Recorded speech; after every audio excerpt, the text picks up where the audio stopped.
Ezekiel's first vision of the glory of God was on the 5th day of the 4th month, in the 5th year of the exile. 14 months or 420 days later, on the 5th day of the 6th month, in the 6th year of the exile, Ezekiel was sitting in his house with the elders. When he again saw the glory of God, the appearance of a man, like glowing metal above his waist, and like fire below. The staging of the siege of Jerusalem required a total of 430 days, as a sign to both Israel and Judah. In chapter 8, Ezekiel saw the vision of the abominations in the temple. 17 days before the staging of the siege outcomes, before he shaved his hair and beard. Why did the elders come to Ezekiel? Maybe they came to ask about the fulfillment of Hananiah's prophecy. In the 4th year of Zedekiah's reign, which would be the 4th year of Jehoiakim's exile, Hananiah, a prophet back in Jerusalem, had prophesied that the Babylonian bondage would end within 2 years. Hananiah demonstrated that by taking the yoke from the neck of Jeremiah the prophet and broke it. It was then the 6th year, the 2 years were coming to an end. Maybe the elders came to ask Ezekiel, will Hananiah's prophecy be fulfilled? God stretched out the form of a hand and caught Ezekiel by a lock of his head. And the Spirit lifted him up between earth and heaven, and brought him in the visions of God to Jerusalem. Ezekiel 8 verse 3. Unlike Ezekiel 3 verses 14 to 15, Ezekiel was not physically transported to Jerusalem, but he saw the happenings in Jerusalem in a vision. In Ezekiel 11 verses 23 to 25, when the vision ended, it states that the vision left Ezekiel. In his vision, at the north gate of the inner court, Ezekiel saw an idol called the idol of jealousy.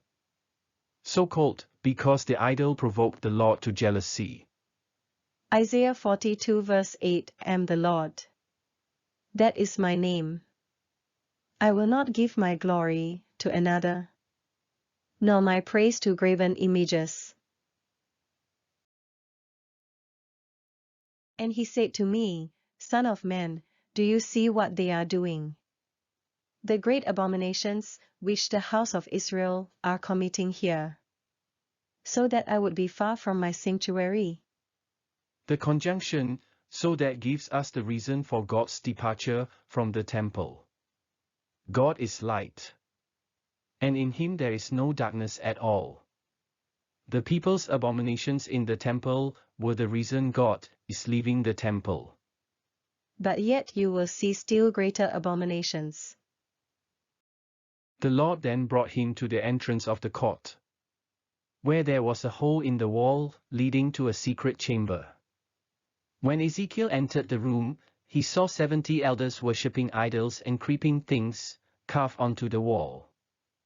Everyone has a censer of incense in his hands, and was personally involved in the worship of the creatures.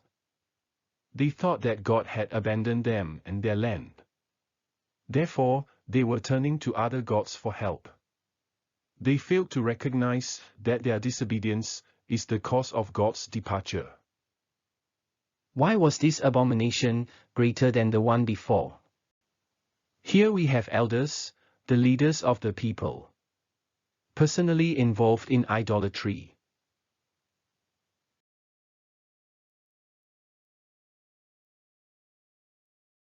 At the entrance of the north gate of the temple, women were weeping for Tammuz. According to legend, Tammuz was a fertility god who died in the fall. Thus vegetation withered. The women were mourning for Tammuz to revive him. After a period of prayer and fasting, Tammuz would be revived in spring, who would then bring about growth of vegetation. Why was this abomination greater than the one before? The elders were hiding their worship of idols. But here the women were openly and unashamedly worshipping Tammuz.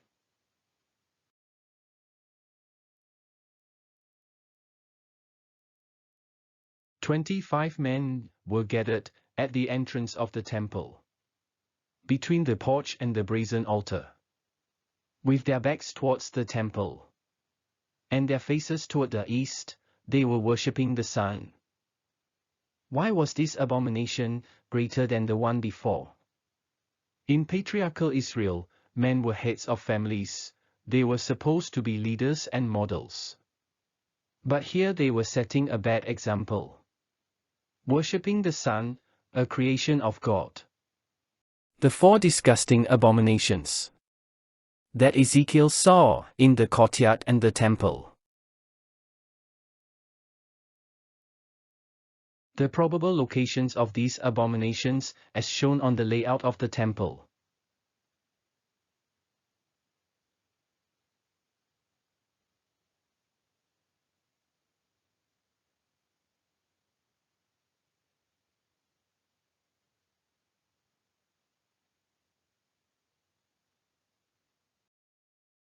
He said to me, "Do you see this, son of man?